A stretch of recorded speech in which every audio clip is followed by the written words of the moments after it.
Hello, പുതിയൊരു വീഡിയോയിലേക്ക് എല്ലാവർക്കും സ്വാഗതം. അപ്പോൾ കാലത്തുള്ള കുറച്ച് കാര്യങ്ങളാണ് കേട്ടോ കാണിക്കുന്നത്. അപ്പം നല്ല വെയിലൊക്കെ ഉള്ള ദിവസമാണ്.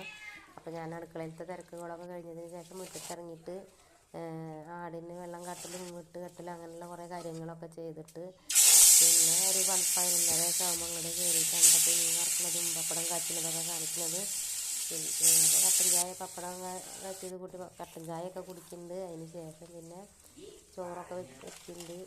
ചോറൊക്കെ കുറച്ച് നേരം വൈകിട്ടാണ് കേട്ടോ വെക്കാറ്. മുറ്റത്തെ പണികളൊക്കെ കഴിഞ്ഞ് വന്നിട്ടാണ് കേട്ടോ ചോറൊക്കെ വെക്കാറ്. പിന്നെ കാലത്ത് അങ്ങനെ തിരക്കുള്ള പോകേണ്ട ആൾക്കാരൊന്നും ഇവിടെ ഇല്ല. പിന്നെ മത്തങ്ങ ഉണ്ട്, മത്തങ്ങ കൊണ്ട് ഒരു എലിശ്ശേരിയാണ് കേട്ടോ കാണിക്കുന്നത്. അപ്പോൾ അതിന് വേണ്ടിയിട്ട് മഞ്ഞൾപ്പൊടിയും പച്ചമുളകും ഉപ്പും ഇട്ടിട്ട് ഉണക്കപ്പയർ കുതിർത്തതുണ്ടായിരുന്നു. അതും കൂടി ഇട്ടിട്ട് നന്നായി വേവിച്ചെടുക്കുക. എന്നിട്ട് പിന്നെ ഒരരപ്പ് തയ്യാറാക്കുക. അതിന് വേണ്ടി നാളികേരം ഞാനിങ്ങനെ ഫ്രിഡ്ജിൻ്റെ അടിയിൽ സ്റ്റാൻഡിന് ഒരാറുണ്ട് കേട്ടോ. അതിലാണ് നാളികേരം സൂക്ഷിക്കൽ, പഴമൊക്കെ. പിന്നെ അപ്പോൾ നാളികേരം ചിരകുമ്പോൾ അതിൽ ചുവന്നുള്ളിയും വേപ്പിലയും പച്ചമുളകും നല്ല ജീരകവും ഇതെല്ലാം കൂടിയിട്ടൊന്ന് ചതച്ചെടുക്കുക കേട്ടോ. എന്നിട്ട് മാറ്റി വയ്ക്കുക. പിന്നെ മത്തയൊക്കെ വെന്തതിന് ശേഷം ചട്ടി അടുപ്പത്ത് വെച്ച് കടുകും ഉലുവയും ഉണക്കമുളകൊക്കെ പൊട്ടി വരുമ്പോൾ വേവിച്ച് വെച്ചത് അതിലേക്ക് ചേർത്ത് കൊടുക്കുക.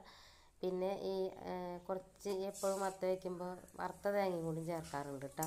അപ്പോൾ നല്ല ടേസ്റ്റ് ഉണ്ടാവും. വറുത്ത തേങ്ങ കുറച്ചും വറുത്തത് കൂടുതലും ചേർത്താൽ നല്ല ടേസ്റ്റ് ഉണ്ടാവും കേട്ടോ. പിന്നെ ശർക്കരയും ഒരു ചെറിയൊരു കഷ്ണം ശർക്കരയും കൂടി ഇടണം കേട്ടോ. ഒരു ലൈറ്റായിട്ട് മധുരം കൂടി വേണം മത്ത വയ്ക്കുമ്പോൾ. അപ്പോൾ നല്ല ടേസ്റ്റ്. അപ്പോൾ ഇത്രയൊക്കെ തന്നെ ഉള്ളൂ ഇന്നത്തെ വീഡിയോ. ഇഷ്ടമാകണമെന്ന് ലൈക്ക് ചെയ്തോളൂ കേട്ടോ.